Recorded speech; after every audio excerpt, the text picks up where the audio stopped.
Ky ishte materiali që kemi parë dhe tani jemi në studio për debatin, do të kemi edhe të ftuar në studio, por edhe përmes lidhjeve të drejtë për drejta. Bashkë me ne nuk ka se si të mungoj vetë Liridona, që e ka përcjell gjithë këtë proces dhe ka sjellë këtë material. Liridona, mirë se erdhe. Mirë se u gjej. Është nga Spitali Amerikan Ginekologu Gzim Kastrati. Mirë se erdhe. Mirë se u gjeta. Do të jemi më pas me Teuta Coca, psikologe dhe Era Berishën, gazetare e aktiviste. Era është për momentin. Era, përshëndetje, mirë se erdhe në Kosova Live. Mirë se ju gjeta.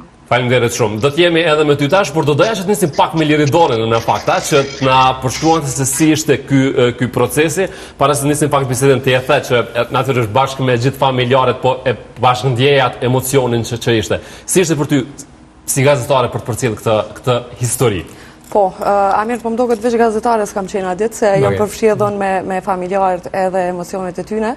Ka qenë një material shumë i veçantë, një pritje shumë e gjatë e zonjës Bike edhe bashkëshortit të saj. Një pyetja e parë që kam dashur m'ia bëu ka qenë, atë ka shku mendja ndonjëherë më u dorëzu, a je lodh sepse 18 vite ka tentuar me mbet shtatzan, po pa sukses. I ka pas 5 shtatzani të dështuara, 5 të tjera nuk i ka pas shtatzani hiç, po s'kom pas nevojë as m'ia bëu pyetjen se menjëherë më ka thonë kur s'ka shku mendja me u dorëzu. Ka qenë një gru që ka dashur shumë me u bonon, po edhe bashkëshorti i saj mentori kanë pas të dy një dëshirë shumë të madhe me u bë prind, edhe po e arritën më në fund në Spitali Amerikan me doktorin Goksu. Ç'është ishte Adit? Adit ka pas shumë emocione, ndoshta zonja jo shumë emocione për lindjen, po për pritjen e bebit. Ka qenë shumë e gëzume, shumë e lumtur, për më duket ndoshta ma shumë emocione ka pas edhe prej kamerës edhe prej gjithë ndërhyrjes. Baba ka pas ndoshta më i me thonë që ma shumë emocione, ka qëndru gjatë gjithë kohës në salë, është mundu me u kujdes për bashkëshortën, i ka qëndru të koka, se di, ka qenë një emocion shumë i veçantë për ta si familje që ma në fund pas gjithë këtyre viteve ndoshta ka pas edhe periudat vështira emocionale, psikologjike, po edhe financiare mbi gjitha sepse e dim që këto trajtime nuk janë edhe të lira, po s'jo ndërzu, ka ndasht gjithë tjetër me u bo prind edhe po ma në fund e arritën atë që adërshëm. Gjinja e bebit? Djallë. Dhe është mirë tani më me që materiali është transmetuar dje, natyrisht shikuesën mbase ju intereson edhe kjo, se gjendja e tij është mirë. Gjendja e Tianit është shumë e mirë, ka lind të premtën që shkoj, tashmë janë në shtëpinë e tyre në Pej, po, ka një gjendje e gëzoni shëndet të plot edhe sipas mjekëve në Spitalin Amerikan. A mbon mend diçka, ndonjë fjali që e ka thonë zonja pas momentit që ndoshta edhe ka marrë bebën afër vetit, ose çka i ka thonë bashorti?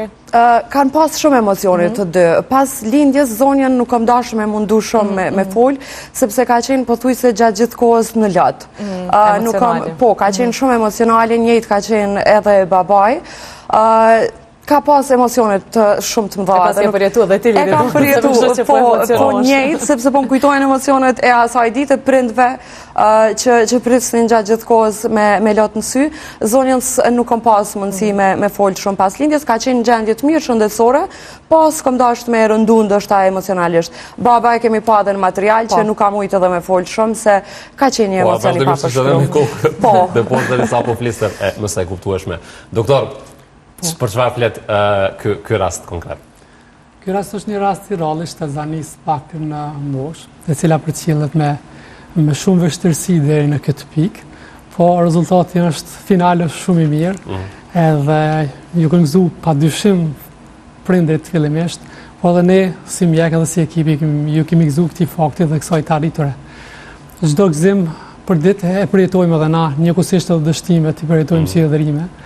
Kështu që ka qenë një rast shumë i mirë këtë ditë që na ka lulëzu spitalin. Po, natyrisht.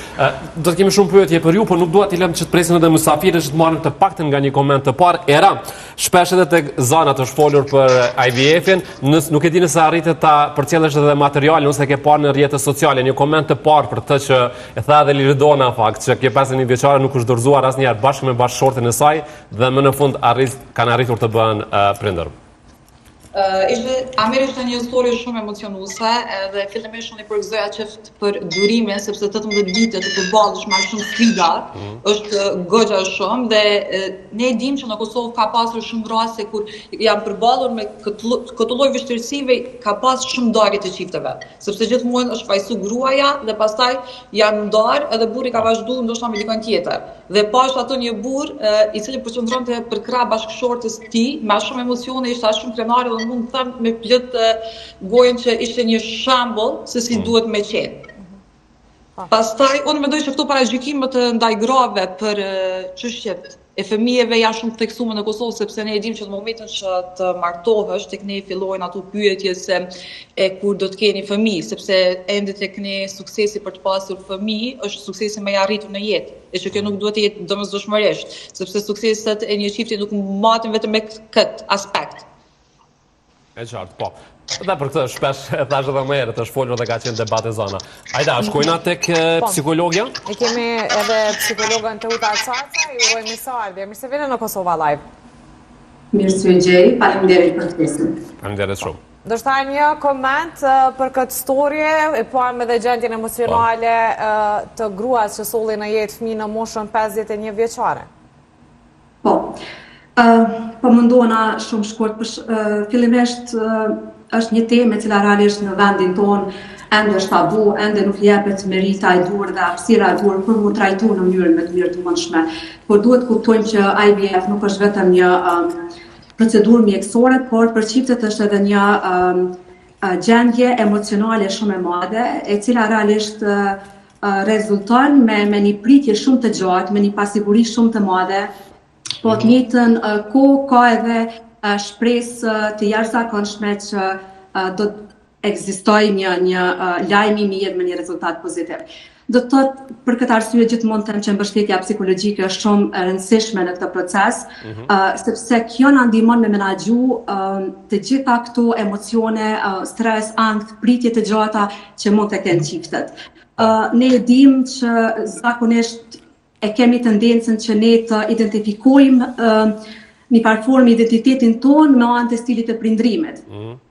Po mendoj që në momentin kur ne jemi të hapur të komunikojmë zëshëm pa drojen e asaj se si na perceptojnë të tjerat, atëherë mendoj që rrugtimi do të jetë shumë më i lehtë dhe ne do të mundohemi që ta përjetojmë si akt në mënyrën më të mirë të mundshme.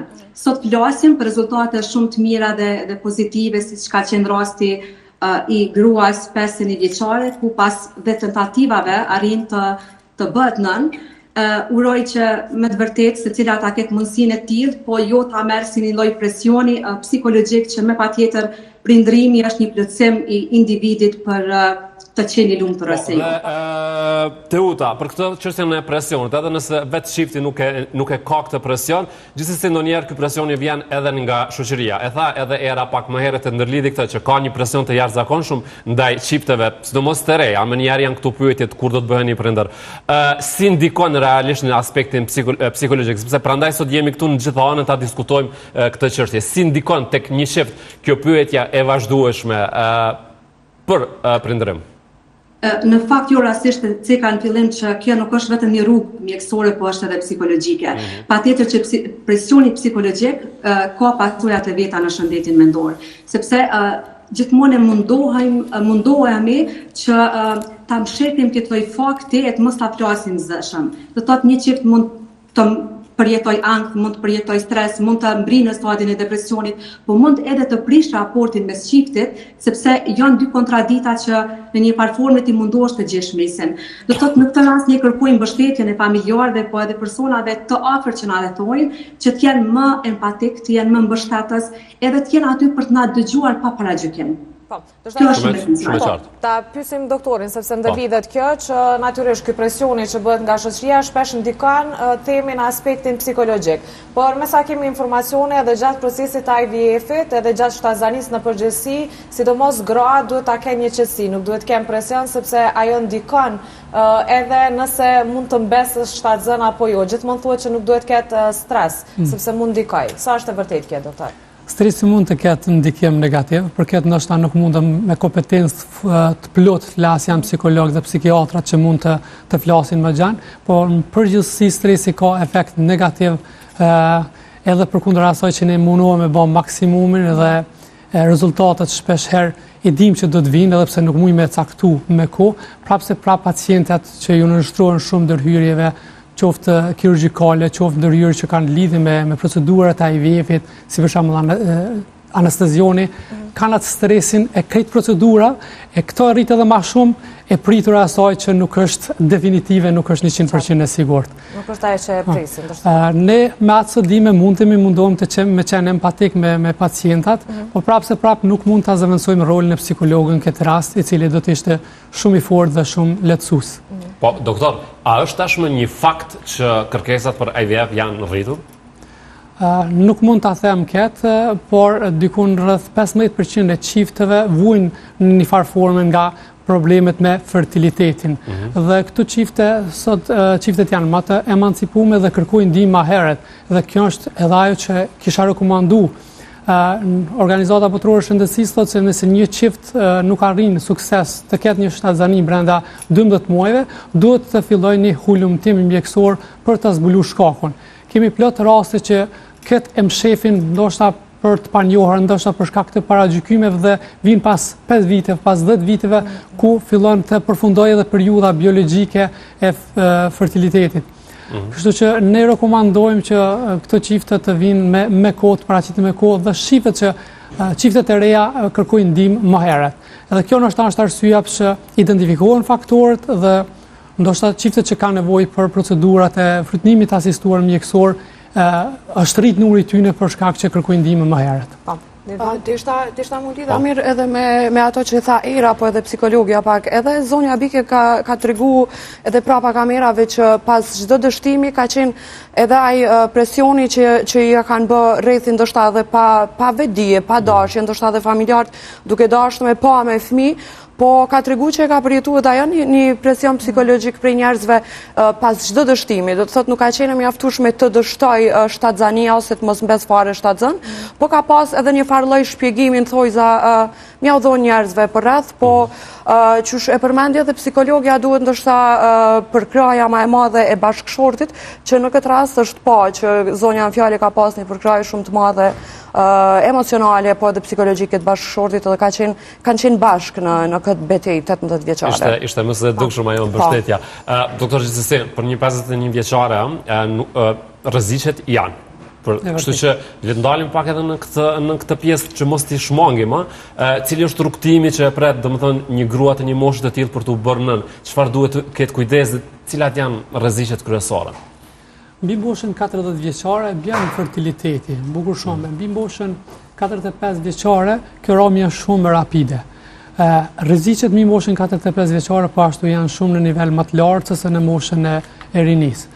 Për këtë arsye ne mundohem se cilin rast të bëjmë trajtim individual, të shohim fillimisht aspektin ginekologjik, por njëkohësisht mbi moshën 45 vjeçare është obligative që të shihen edhe aspekte tjera. Konsultimet me kardiologun, konsultimet me endokrinologun, urologun, pjesa e ekzaminimit të gjirit, analizat laboratorike të nevojshme, komplet duhet të jenë brenda normave që të fillohet një procedurë. Edhe në të raste kur gjitha dalin mirë, na prapë gjatë rrugtimit mund të kemi probleme shëndetësore, sidomos në këtë moshë, gjë që i tregojnë pacientit dhe familjarit bashkëshortit që këto komplikime mund të vinë gjatë rrugës. Komplikimet më të shpeshta që vinë gjatë rrugës janë hipertensioni, diabeti shtatzanis, rreziku për lindje parakoshme, rreziku për abort. Pse për abort? Mbi 45 vjeç zakonisht vezë që krijohen të ajo femër kanë kualitet të dobët dhe një vezë jo kualitative krijon rrezik për abort më shpesh, krijon rrezik për fryt me anomali. Prandaj mbi këtë moshë domethënë duhet të bëni një hulumtim individual për secilin paciente dhe të merret vendimi më i mirë për ta. Po, edhe para se shumë të Era Liridon në këtë pikë dua ndal, nuk e dini se ka pas një bisedë pikërisht për këtë frikën që zonja në fjalë mbase e ka ndjer pavarësisht dëshirës së madhe që të bëhet nën. Ke pas një bisedë të tillë, ka pas këtë frikë? Nuk e ka shfaq shumë. Thash edhe më herët që nuk ka pas ndoshta shumë frikë nga lindja, po vetëm e ka pas atë gëzimin e madh që po e pret beben, edhe fjalët e saj kanë qenë veç inshallah është mirë dhe inshallah gjithçka shkon mirë. Ndoshta e ka pas diku frikën, po nuk e ka shfaq. Edhe vet fakti që thot inshallah është mirë dhe shkon mirë gjithçka e tregon pak. Po, ja ka mundur këtë. Era, në fakt diçka që më ra në sy është tek storia, po lexoja komentet në rrjetet sociale dhe pash absolutisht pothuajse 99% ishin komente pozitive duke uruar dhe në një farë formë nëse mund ta them duke folur hapur për çështjen e IVF-it. A mendon që si shoqëri me gjithë kritikat që i kemi, po hapemi ndaj zhvillimeve të reja dhe po i pranojmë ato? Po, kemi filluar të emancipohemi në disa situata të caktuara, po ende kemi shumë probleme në këtë aspekt. Sa i përket pjesa e shëndetit seksual dhe edukimit seksual, ne në Kosovë vlen shumë për të dëshiruar kjo pjesë. Aq më pak ne po flasim vetëm për disa zona në qytet, por kur ndalemi dhe i mendojmë në zonat rurale ende ka që as nuk e di se çfarë është ajo. Në zona rurale ende ka raste amer ku gratë nëse në vitin e parë 2, të 3, të 4 të martesës nuk mund të kenë fëmijë, ato sipas asaj familje janë të shtuar, përveç dhimbjes personale që e përjetojnë ato gratë, është kjo dhimbja e rrethit që vetëm duke se u përforcon atyre, sepse në shumë raste supozohet në mënyrë automatike që problemi është vetëm tek gruaja. Pra, ende nuk kanë shumë informacione të shkojnë jo vetëm tek ginekologu, por edhe tek andrologu. Pra, është një farë lloj turpe tek burrat që të shkojnë dhe të kontrollohen, sepse sipas disa statistikave unë e kam parë që një problem shumë i theksum tash më kemi rritje të numrit që në shumë raste problemi për të pasur fëmijë është tek burra dhe jo më tek gratë. Por në Kosovë, për shkak të mungesës së informacioneve dhe edukimit të masës në këto lloj aspekte, në mënyrë automatike supozohet që ky problem është vetëm tek gratë. Por unë që kam lëshë shumë përshtypje është në Kosovë, pra bëhet kjo pamundura. Janë në gjendje gratë që ta sakrifikojnë aq shumë jetën e tyre vetëm për të pasur fëmijë. Unë e di që është një çështje shumë e rëndësishme. Epiteti për qendrën është një nga epitetet më të bukura në jetë. Kjo nuk vjet në dyshim. Mos ta na shkalojmë që edhe baballarët bëjnë të pamundurën për të bërë këtë, për ta përjetuar dhe për të qëndruar krah bashkëshortëve të tyre. Ka shumë raste që mos t'ia humbim edhe atyre kontributin. Jo, asnjë, unë thash që i kemi tash emancipimin edhe të çifteve, po nëse jemi në zonat rurale ka shumë raste që nuk janë të edukuar deri në këtë pikë. Po, e qartë. Ajo që kam lënë më shumë përshtypje është që gratë në Kosovë sakrifikojnë aq shumë për të pasur fëmijë, por nëse ndalesh në vende evropiane, nëse një grua nuk mund të ketë fëmijë, ata shumë raste ka ku shkojnë dhe adoptojnë fëmijë dhe i rrisin ata fëmijë. Pra nuk shkojnë deri në pika të tilla për të vënë në rrezik edhe jetën e tyre. Po shumë e qartë, kjo vetë sakrifica dhe vetë mohimi. Po, ndërsa kjo pikërisht që e përmend Era, ata pyesin pak edhe psikologën, kur dy prindër nuk arrin që të bëhen me fëmijë, pra të bëhen prindër në fakt, dy çifte, atëherë pse gjithmonë vjet faji tek gratë dhe si ndikon kjo në aspektin psikologjik, që gjithmonë fajsohen gratë dhe shumë rrallë flitet që ndoshta problemi është edhe tek burri. Po, në fakt, deshta veç me plëcu një fjali më herët që folin për presionin shoqëror, që dhe në këtë rast është e njëjta pyetje pak a shumë, unë du me cek që realisht edhe vetë procesi i IVF-it është një presion shumë i madh psikologjik. Do të thotë pse, sepse çifti ballafaqohet me një cikël shumë të madh të trajtimeve dhe proceseve që i kërkon IVF-i. E kjo manifestohet me pasiguri, po ashtu edhe me nivelin e vetvlerësimit që në këtë rast sidomos te gratë që besoj e ceke është shumë i theksuar sepse është shumë e atakuar nga pjesa e shoqërisë. Do të thotë, ne nuk duhet harrojmë që çiftet bashkarisht investojnë edhe në aspektin emocional, edhe në aspektin fizik, po edhe në aspektin financiar. Prandaj është një rrugë shumë e gjatë e cila brenda vetes ka një histori, ka një pritje, ka një shpresë shumë të madhe, ku në fakt në këtë moment pritet më shumë një mbështetje morale edhe një dëgjem empatik nga ana e secilit person që na rrethan edhe që din diçka për çiftin. Bara pse më tepër i bie gruas në këtë rast nuk do shumë analizë, është vetë mentaliteti që nuk kemi informacion të duhur sa i përket procesit të IVF-it dhe zakonisht kjo diskriminimi gjinor ka qenë gjithmonë një farë lloj procesi i cili na ka përcjell në çdo etapë të jetës, po mendoj që sot ka lëvizje, nuk është në të njëjtin nivel që ka qenë. Besoj që këtë fuqishëm e kanë bë një hap shumë të madh edhe media, sepse kështu duke trajtuar tema të tilla, po zhveshim nga komplekset populli në përgjithësi dhe është një pashtysë shumë e madhe që ti përgatisim që të jenë të hapur dhe transparent rreth çdo vështirësie dhe iniciative që do të dikonte pozitivisht tek çifti. Po dhe natyrisht që pashmangshëm vjen pyetja për doktorin për atë që ngriti Era, problemi që qëndron edhe tek burrat. A mund të na flisni pak në këtë pjesë sa realisht sa në praktikë është i shprehur, është problematika është tek meshkujt, tek burrat dhe jo gjithmonë tek gratë, doktor? Problemi i infertilitetit duhet parë dhe ashtu në promovojnë si problem i çiftit dhe jo vetëm i gruas. Dhe gjithmonë nëse një grua vjen në vizitë për pjesën e fertilitetit, ne gjithmonë e kërkojmë që vizita radhës të jetë dhe bashkëshorti i shoqëruar me to, sepse diagnostifikimi i problemit do të bëhet edhe nga ana e bashkëshortit edhe nga ana e gruas. Një përqindje dikun rreth 30-40% të problemeve në fushën e fertilitetit është problemi mashkullor, për cilin ne bëjmë hulumtimet e nevojshme. Ka rastet e tilla ku fajsohet më tepër gruaja, ka rastet e tilla ku burrat e ninat humbjet krenarisë nëse problemi qëndron te ta, po në shumicën e raste, fal emancipimit, fal mediave, fal rrjeteve sociale, çiftet e reja kërkojnë ndihmë mjekësore edhe mashkujt. Nuk janë ata mashkujt e vjetër që ma e kanë humbur krenarin, po kërkojnë të trajtohen edhe të mrinë sukses.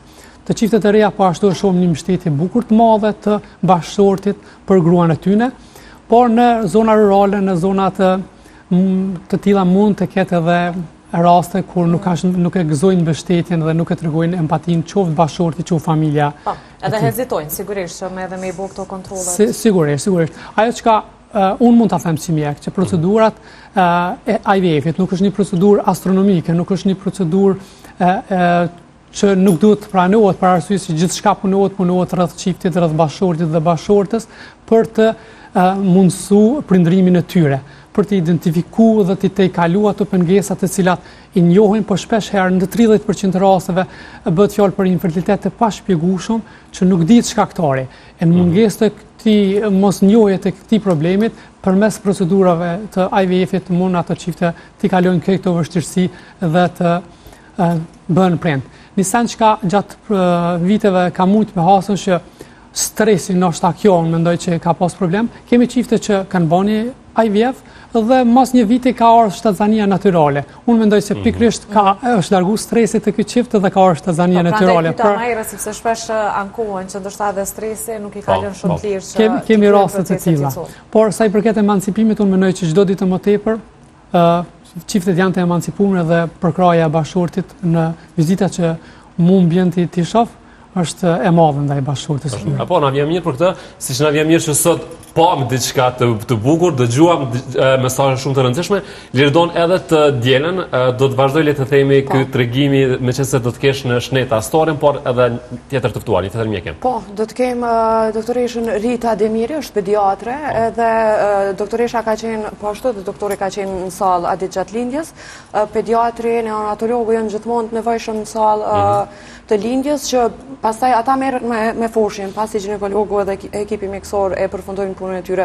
Me doktoreshën Rita do të flasim pikërisht për fëmijët e lindur me IVF, sepse ndoshta ndonjëherë ka edhe mite që mendojnë që janë ndryshe nga fëmijët e tjerë, jo, janë të njëjtë të gjithë. Po këtë do ta diskutojmë me doktoreshën të dielën në shneta. Le ta themi se ta djegim këtë sot, do ta lëm për tek shneta. Unë falenderoj Erën dhe të Utën që ishin me ne për këtë temë shumë të rëndësishme. Faleminderit shumë. Faleminderit. Doktor, po ashtu faleminderit. Liridon dhe siç e thot kolegja jon, paçi shnetën. Shnetën gjithsesi, por ne kemi ende për ditën e sotme. Gjithsesi, doktor, nëse ke diçka fare për fund, je i lirë ta thuash. Unë inkurajoj të gjitha femrat që nëse kanë mundësi të ndjekin ato orën biologjike. Gjithçka është më e lehtë për to nëse ndjeket ora biologjike.